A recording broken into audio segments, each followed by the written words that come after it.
And keep in mind that Boyhood is, in many ways, a period piece. Not only does this Harry Potter moment add authenticity, it dates the scene. Again, it was a specific sliver of time when moms and dads read Harry Potter to their kids instead of just putting on the movie, and this scene places it in that specific sliver of time. Ditto for the Harry Potter book release later. The movie dates itself by reminding us of the unfortunate year that Ripsticks and Soldier Boy were a thing. Pearl the Landlord dates it. Obama vs. McCain dates it.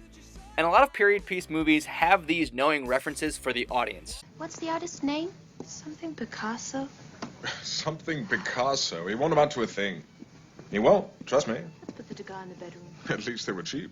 Jokes are illusions that make the audience feel smart for knowing something that the characters don't. I talked about Forrest Gump earlier, but when was the last time you really watched it? It's basically 2.5 hours of patting the audience on the head for knowing things Forrest doesn't. Either because he has a low IQ, or because we have the benefit of 30 years of hindsight. Sorry I had a fight in the middle of your Black Panther party. For the most part, Boyhood avoids things like this. The only time it comes close to really winking at the audience is here. You think they ever will make another Star Wars? Keep in mind, when this was shot, the sale of Lucasfilm to Disney was still 4 years away, and The Force Awakens was still 7 years away. So I have to point out that the filmmakers weren't winking at the audience when they filmed it, only when they were editing it years later. The movie is less interested in winking at the audience, and more interested in showing an honest look at what life was like for people in this specific place at this specific time. And that's one of the reasons Boyhood is distinctly a Linklater film. He's pretty good at capturing a specific time and a specific place. The movie also ended up with a pretty Linklater-y protagonist when it was all said and done, which I guess is luck more than anything else, that Linklater put a 6-year-old in his movie, and that 6-year-old grew up to be a prototypical character that Linklater always puts in his movies. I'm not doing it for attention. I just want to try and not live my life through a screen. I want, like, some kind of actual interaction.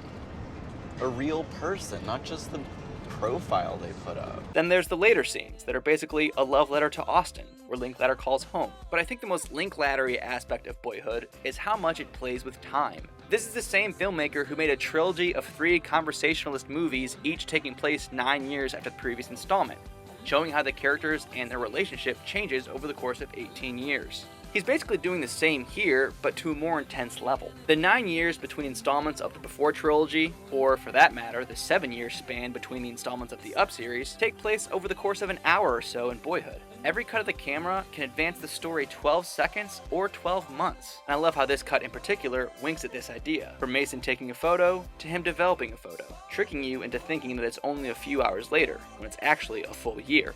Jean-Luc Godard famously said, "Every cut is a lie." His point being that cuts of the camera, and editing in general, are the main disconnect between real life and movies. They shatter the illusion of the medium and clue the audience in to the fact that they're watching a movie, a concept that Godard himself purposefully played with in his own films, to revolutionary results.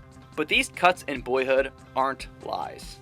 Using Godard's metaphor, these cuts are truths. This happens in life. Time so often seems to pass like this. You blink and a year's gone by.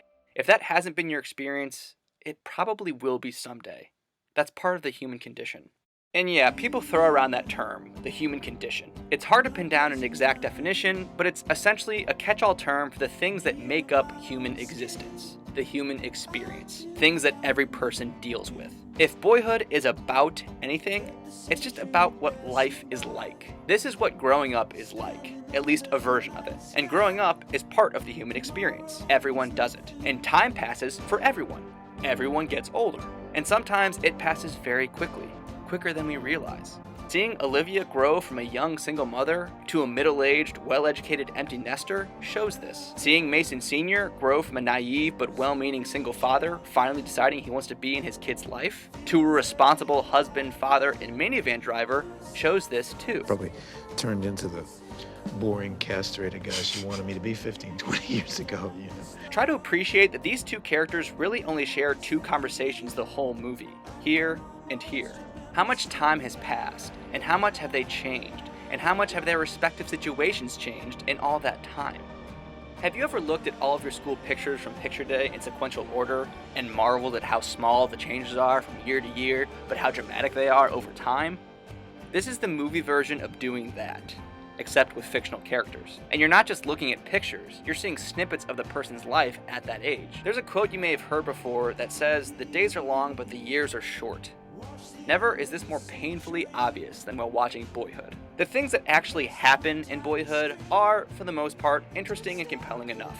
There are good characters, good dialogue, and a perfect thematic climax. I also like how much the plot points rhyme with themselves. Olivia meets a husband while she sits in his psychology lecture and he talks about sex. How about sex? She meets another husband while he sits in her psychology lecture and she talks about falling in love. Human survival depends on us falling in love. It depends on Samantha's resistance to change and Olivia's frustration with that resistance mirror each other. My house will never like Mommy as much for making us move. Samantha, why don't you say goodbye to that little horseshit attitude, okay? This sucks. Samantha, I'm doing the best I can. So cut your horseshit attitude. Put your seatbelt on. This conversation over lunch is reminiscent of the first time they moved. We're not moving. Nope, nope. Sorry, Mom. Nope, nope. Can't believe we're moving again. What about our friends? What about Christmas, though? What are we gonna do? I'm not sharing a room with him. This scolding Samantha gets You know what, Samantha, you need to start thinking long and hard about who you want to be.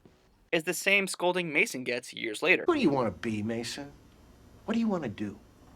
But ultimately, the details are secondary. If there's one thing I'm sure of about Boyhood, it's that the movie is vastly, vastly, vastly more than the sum of its parts. It's a document for the specifics of a decade. It's a journey specific to Mason, but in a lot of ways applicable to every living human. It reminds us of how little time we have and how quickly it passes. It's the movie version of the second law of thermodynamics.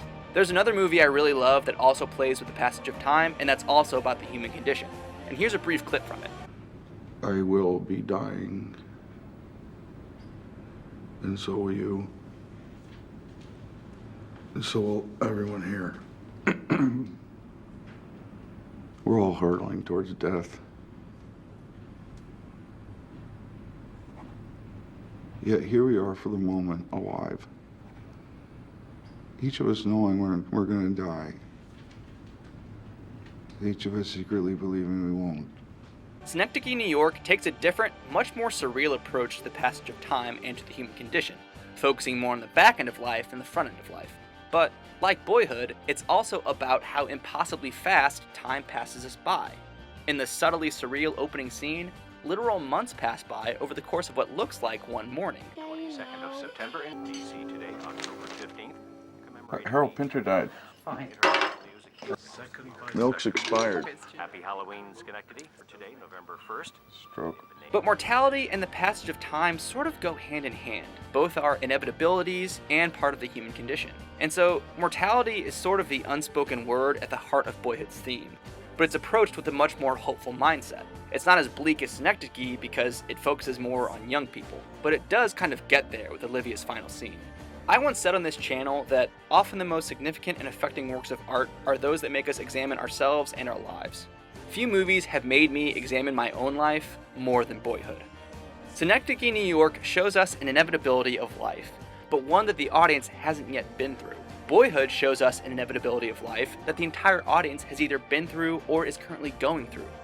Childhood, growing, the impossibly fast passage of time. I look at how much Mason has changed, and I ask myself how much I've changed. Not only since 2002 when the movie began, but since I was 6. I watch how fast time passes in Mason's life, and I think about how fast time passes in my own life. I identify more with Mason right now, but I know that I'll identify with Mason Sr. very soon, and I think everyone will one day identify with Olivia. I've never seen the passage of time portrayed like this before. The passage of time has never been portrayed like this before. And I've had 12 years to think about the notion of, well, where does growing up end and where does aging start? You know, if you ask anyone, like even our title, Boyhood, I was like, well, where does Boyhood end? Is there a year that you're no longer, you know, it's like, what does that mean? Bring us back to this perfect moment. Mason probably doesn't realize it right now, but this is as good a time as any to declare his childhood over and his adulthood begun. That may be an arbitrary distinction, but as I've covered, such a distinction fits thematically with everything else we've seen up to this point. And really, I have to believe that every single adult has a transitional moment like this, even if it's arbitrary and even if we don't realize it at the time. Seeing Mason's arrival into adulthood makes me reflect on when my arrival into adulthood was, and how sometimes I feel like I'm still in the process of arriving. I can understand people being unimpressed by Boyhood. because on a surface level, it's just like someone cut together some home movies. It's hard to determine its legacy because it's hard to determine what role, if any, it will play in film history. A movie that told a good, sometimes great story in a wholly unique way, or the pioneer of a new filmmaking technique. Citizen Kane was revolutionary for a myriad of reasons, but one of them was the way that it used makeup to age the actors to play the older versions of their characters. No one had done that before, and that changed the game. Coming back to Godard, Breathless was revolutionary in the way that it used jump cuts to show the passage of time, but continued the same conversation as if no time was passing. That changed the game. Will Boyhood change the game? Will there be more movies made incrementally over years? Will there be better movies with better stories made this way? Ones that similarly use their format and their process to their advantage to show the passage of time, but do so with an even more engaging narrative? Regardless of whether or not that happens, Boyhood will always get credit for doing it first and doing it well.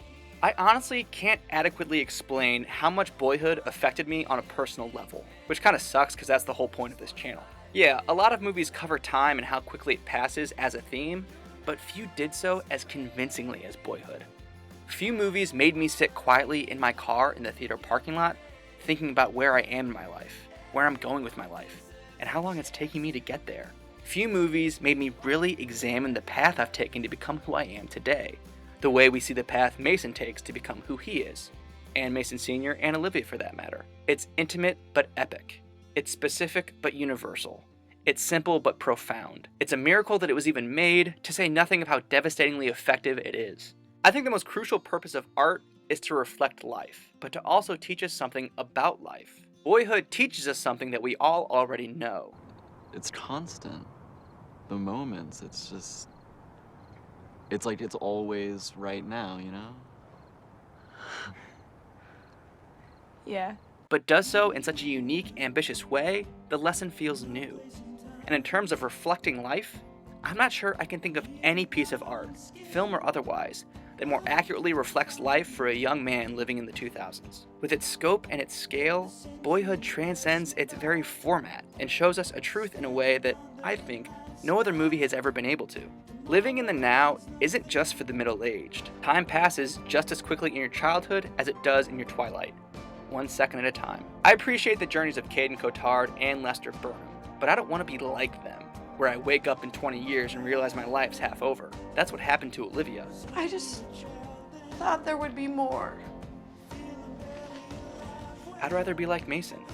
Take some time to stop and appreciate the beauty in the world, but also acknowledge how quickly life moves, and to never take that for granted.